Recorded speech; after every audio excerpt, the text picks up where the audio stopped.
It's somewhat ironic that the passage of time has brought us further away from the Franklin expedition, yet closer to understanding just what happened. Dedicated researchers have spent years piecing together the evidence that has been unravelled over the centuries. It took over a decade for the original Victorian reports to gather data sufficient enough to satisfy the public and settle the debates around the men's fate. These early investigations highlighted the racial bias by way of how the public reacted to the Inuit testimony.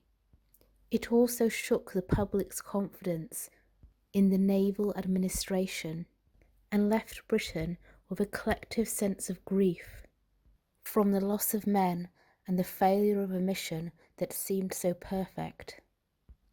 In more recent years, the yearning to know just what happened has not died. Modern technology has revived investigations, giving us a new perspective and the ability to enrich earlier discoveries. The use of modern forensics, diving on the wreckage, and the discovery of artifacts have been occurring since the 1980s and continue till today. Even now, plans to dive on the wreckage of the Erebus and Terror are planned for the summer of 2020. So here I aim to explore what happened to the men of the Erebus and Terror in the time after they left the ships, using original and modern evidence to better illustrate the discoveries and theories.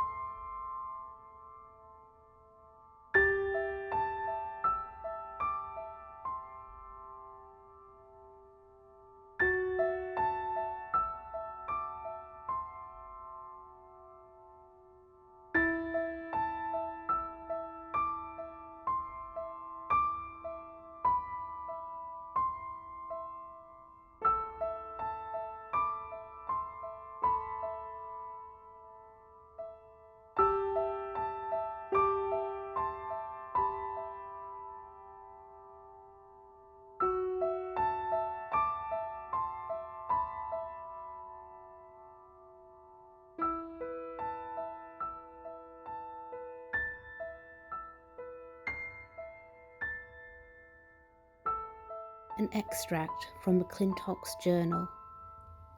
Shortly after midnight on May 25th, when slowly walking along a gravel ridge, which the winds kept partially bare from snow, I came across a human skeleton, partially exposed with here and there a few fragments of clothing appearing through the snow. The skeleton was now perfectly bleached, lying upon its face. It was a melancholic truth that the old woman spoke when she said they fell down and died on their way. This skeleton, discovered by Francis McClintock, was one of the first discoveries of a body other than the three at Beechey Island. Without any grave marker or indication of identity, it was much more difficult for the men to conclude who this body belonged to.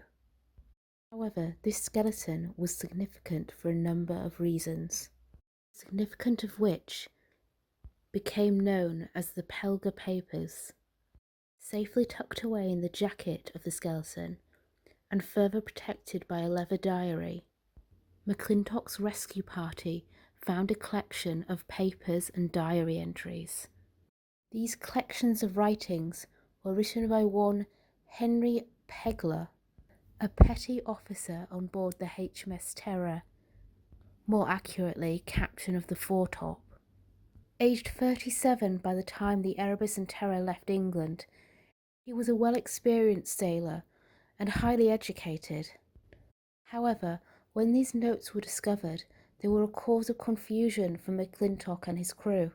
At first, they were utterly convinced that they were written in German because of the appearance of certain words and how it made no sense to them upon the initial reading. But on a second viewing, presumably by someone who spoke a word of German, it became evident that these letters were written in English, only backwards. The reason why is unknown. We can presume that maybe Henry Pelliger desired some privacy in these letters and notes that he wrote. These notes were still hard to decipher, as there was smudging, missing fragments and heavy folds in some parts of the papers. Information that we can gather from them is patchy and focuses more on life for the men on board the ships prior to leaving them, and is less concerned with the significant events we know happened, and more concerned with the more human aspects of a diary. Although some of the writings do give us insight into the more tragic events that unfolded, they are few and far between. Although undated, one note in particular points towards the abandonment of the ships, cited here as, "We will have new boots in the middle watch. We have got some hard ground to heave, and we will need some grog to wet our whistle." Although we can't be sure, historians have cited this as the moment they abandoned the ships and were loading the whaleboats with supplies, or perhaps in reference to digging a grave for a comrade, as it mentions hard ground to heave, which may reference digging in the icy ground. Naturally, we may assume that this was the skeleton of Henry Pegler, but the evidence suggests otherwise. The clothing that was worn by the skeleton did not match a man of Pegler's rank. Although the uniform was partially destroyed, it resembled that of a ship's steward uniform, the most telling sign being a neckerchief worn round the neck, which was tied in a classic steward's knot. Additional items found beside the body also back up this theory, being that of a fabric brush and a hair comb. Furthermore, evidence suggests that Pelger was not the only man to write in these notes. Some of the handwriting does not in fact match what we know to Pegler's, and the spelling and grammar is inconsistent on some of the notes. Other pieces of evidence that back up the theory of co-authorship appear in the description of conditions on the lower decks and the description of sea creatures. It is theorized that the most likely candidate is William Gibson, who was an officer's steward on board the Terror. He served with Pegler for 4 years on the HMS Wanderer from 1840 to 1844. It has been suggested that Pegler died at some point before this man, and passed on his notes to Gibson, or whomever it may have been, in order to provide data and preserve his memory. In among these notes was Pegler's seaman's certificate, an important document that confirmed his identity and recorded his different stations when serving on board multiple ships. It seems only natural that Pegler would have passed on these documents to a trusted friend such as William Gibson. 3 miles from the Victory Point cairn, where the messages were found, a tomb was discovered, crudely built out of stone. It was discovered in 1879 by an American explorer by the name of Frederick Schwatka, who believed that God had called him to search for the ships and evidence left behind by Franklin's men. This grave had been mentioned in the Inuit testimony. They claimed to have discovered it being ransacked by a polar bear in late 1848. When Schwatka investigated the grave, he found a skeleton dressed in the uniform of an officer, wrapped up in the fragment of a sail canvas, and his head resting on a folded silk handkerchief. There are a number of other artifacts found in this grave: the glass eye of a telescope, a knife clasp, significantly a silver medal, which was clearly engraved to honour its recipient. Second mathematical prize, Royal Naval College, awarded to John Irving, 1830. So, was this the grave of John Irving? It's unfortunately not that simple. Although the remains are returned to England and buried under the name John Irving, The identity of this man is still hotly disputed. No DNA tests have been conducted on the remains, as no modern relatives have been traced to a sample in order to compare it. There are a range of clues that lead us to consider other identities for this body. The first two clues seem obvious.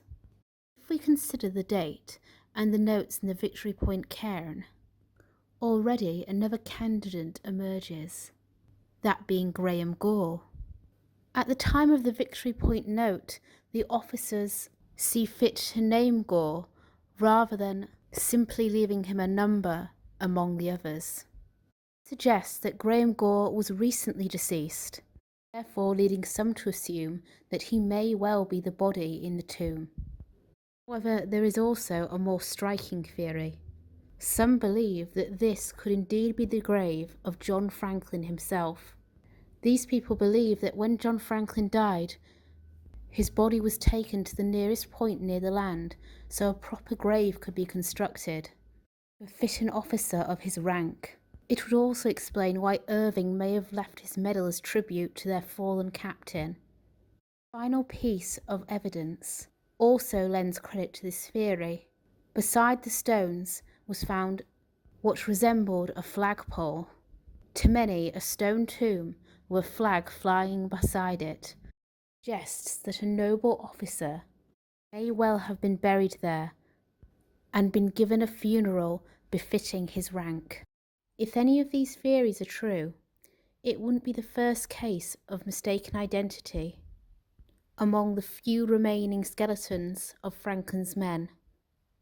A skeleton found in 1869 by the American explorer Frederick Schwatka was returned to England and buried under the name Henry Lear Visconti.